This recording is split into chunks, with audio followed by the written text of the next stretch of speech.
शुरू करिए madam.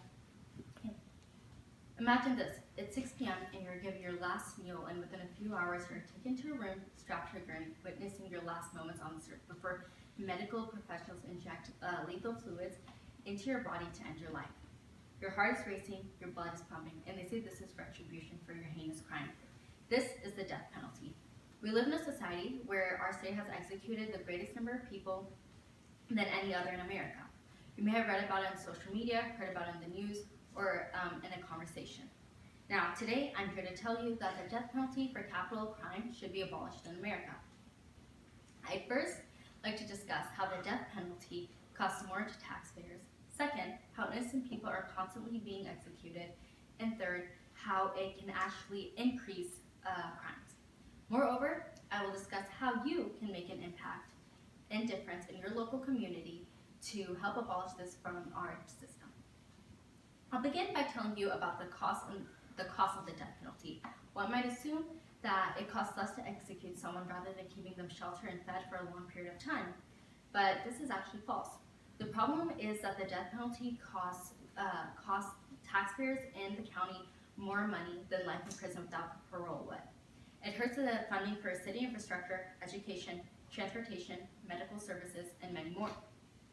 The death penalty costs millions of dollars for the state, as it includes legal costs, pre-trial costs, jury selection, incarceration, trials, and the appeal process.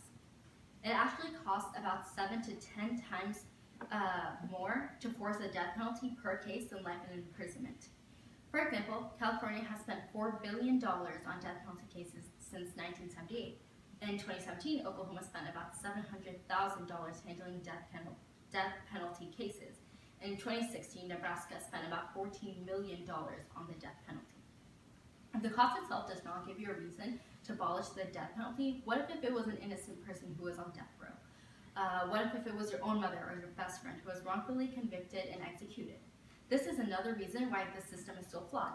Let's discuss the wrongful convictions and In Texas alone, public officials found a misconduct of capital justice. According to the book America's Death Penalty Between Past and Present, the author cites that in 2001, Governor Rick Perry declared a legislative emergency after an error resulting of an innocent man spending 15 years on death row. Like this, 16 convicts since 2008 have been exonerated because they were found to be innocent. Additionally, it takes a long time to sit on death row before execution. On average, it takes about 15 years for someone to sit on death row before they face execution. For innocent victims, these 15 years is a very long time. It is life wasted, violated, and misused for a fault in the justice process. Worse than this is their loss to their life. This is a devastation to their families and friends, and the shame on the officials who initiated this act. In addition to costs and wrongful convictions, there's one more reason to abolish the death penalty. You might think serial killers and school shooters and many others are better off dead than alive. You may consider that death does not give them a chance to commit it again. Or better yet, it stops others from committing these crimes. What if I told you this isn't true? Let's discuss how the death penalty can increase homicide rates. The reason why this occurs is because of the brutalization effect, which is a counter to deterrence, and that the death penalty increases future offenders. Rather than lessening the amount of capital crimes, it actually increases the amount. And according to the National Academy's Press in 2012, they cite that there is an increase in capital sanction as it increases the probability of future homicide.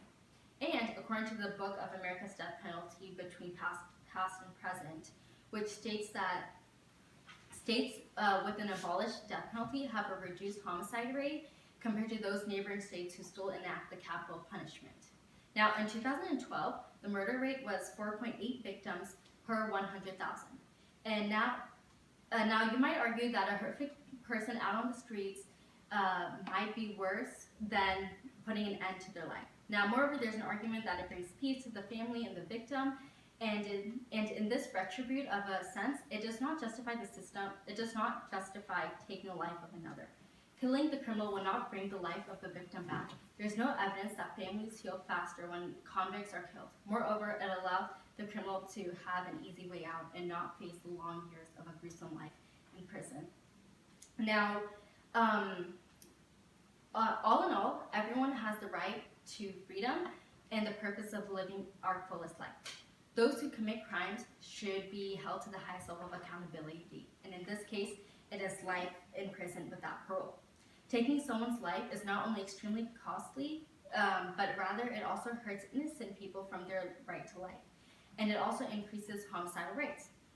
The death penalty should be abolished, as no one should worry about their last meal or their moments before dying while they're strapped to a gurney. The debate should be about how we can reduce crime rates, ensure better rehabilitation and reform practices, and find less cruel ways of punishing an offender. It is up to you to be the leader of tomorrow and create change. So let's start with the death penalty. A few ways you can take a call to action and make a difference includes talking with your friends and colleagues about reasons for abolishing the death penalty. Since many people have opposing views, it is important that you speak about facts and not your opinions. It's also important that you participate in your government. You can create a petition and solicit signatures from people in Texas.